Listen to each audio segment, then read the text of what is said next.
L'histoire des Juifs de France, racontée par Gérard Inger.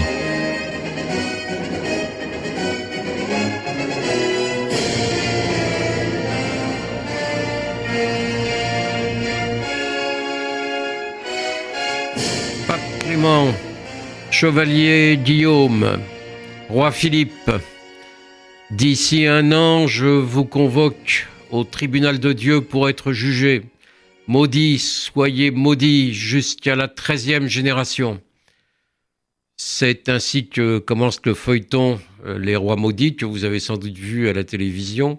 Ce sont les propos qu'on prête à Jacques de Molay, le grand maître de l'ordre des Templiers, lorsqu'il a été brûlé en 1314 en place de Grève.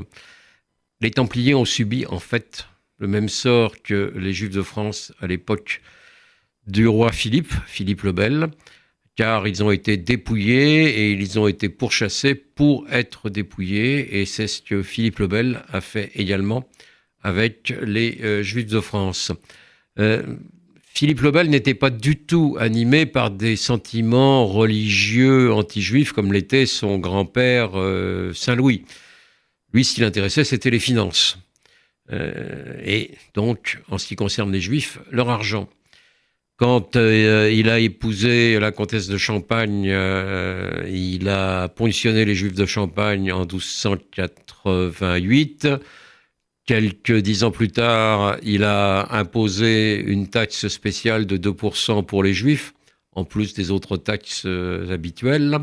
Et en 1306, pour s'emparer de leurs biens, il décide de dépouiller tous les Juifs du royaume, un royaume singulièrement agrandi au cours du XIIIe siècle, puisqu'il comprend maintenant non seulement l'Île-de-France, mais la Champagne, la Normandie, le Languedoc et des provinces comme le Poitou.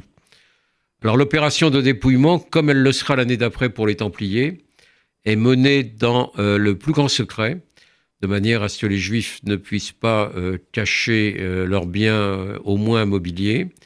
Et donc, en 1306, au mois de juillet, la soldatesque royale fond sur les Juifs du royaume, aussi bien à Paris qu'à Montpellier, qu'à Narbonne ou qu'à Lyon, pour saisir tous les biens fonciers et mobiliers des Juifs et ensuite les vendre. Et naturellement, les créances que les Juifs possédaient sur leurs débiteurs chrétiens, eh bien, le roi s'en saisit et poursuit de la même façon les débiteurs chrétiens pour qu'ils payent. Les Juifs sont obligés de partir, donc, et ils partent vers les provinces voisines, notamment l'Alsace, qui appartient au Saint-Empire romain germanique, la Lorraine, la Savoie, le Dauphiné, qui n'est pas encore dans le royaume, la Provence, où beaucoup vont, et pour certains, l'Allemagne ou l'Espagne. En 1311, Philippe le Bel autorise les Juifs à revenir, notamment pour régler quelques contentieux. Certains reviennent, pas tous, et ceux qui reviennent ont tort parce qu'ils seront dépouillés à nouveau et priés avec la même virulence de repartir. Cette période est une période noire pour le judaïsme français. En 1288, pour une histoire fausse, naturellement, de meurtre, on brûle environ 13 Juifs à Troyes. Les poursuites pour profanation d'hostie existent et des Juifs sont condamnés également au bûcher, notamment dans l'affaire de l'église des Billettes, où on accuse les Juifs d'avoir profané une hostie. La période est vraiment très sombre et pratiquement peu de Juifs restent en France, même si les fils de Philippe le Bel, Louis X le Hutin veut dire le querelleur, qui a un règne très bref de 2 ans, même pas. L'autre fils, Philippe V le Long, et le troisième, Charles IV le Bel, ce sont les rois maudits.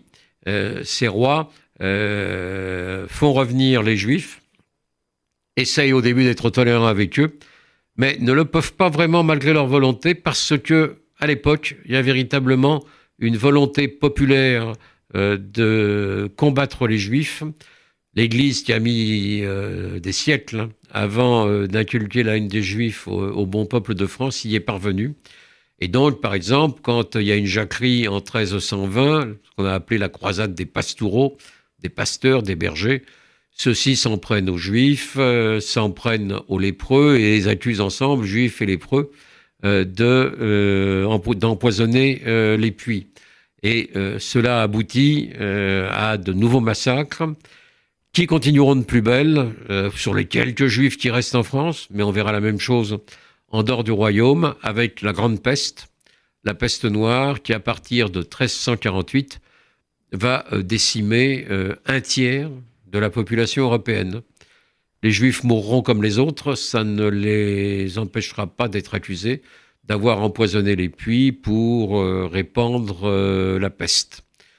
Donc une période très sombre et la seconde partie du XIVe siècle, pendant la guerre de 100 ans, risque pour les Juifs de ne pas être meilleure et elle ne le sera pas.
Retrouvez un nouveau feuilleton de l'histoire des Juifs de France raconté par Gérard Inger la semaine prochaine.